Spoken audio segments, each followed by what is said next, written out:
My name is Connor Hoyt, and I rode my bike 401 miles from Richmond to Baltimore and then back down to DC to raise money and awareness in the pursuit of racial equity.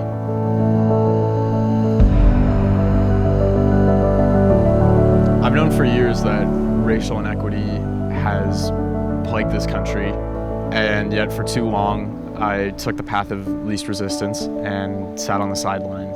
But after watching the video of George Floyd being murdered, that really gave me a better sense of just how urgent a moment we're living in, and I knew I had to act somehow.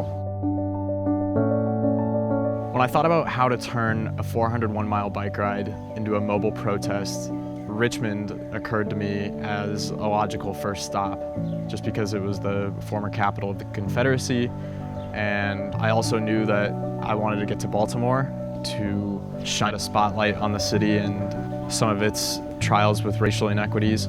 And from Baltimore, it was really important to end the trip in DC, because I think that when change is affected at scale, it comes out of Washington. And so along the way, I'll be protesting at different stops and trying to raise $10,000 for the NAACP. There's an Instagram account dedicated to the trip with a brief racial history of each community that I go visit. It's Biking for Justice 401. So check out the page, and I'd love to have the support of the Chaminade family for this initiative.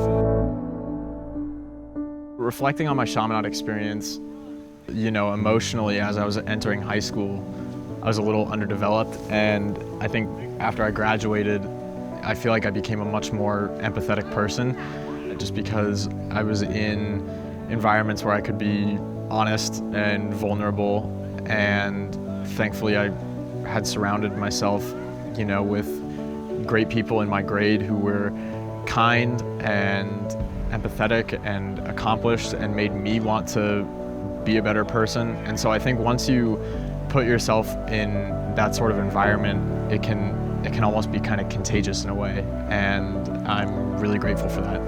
If you'd like to share your alumni story, please contact alumni@chaminade.org.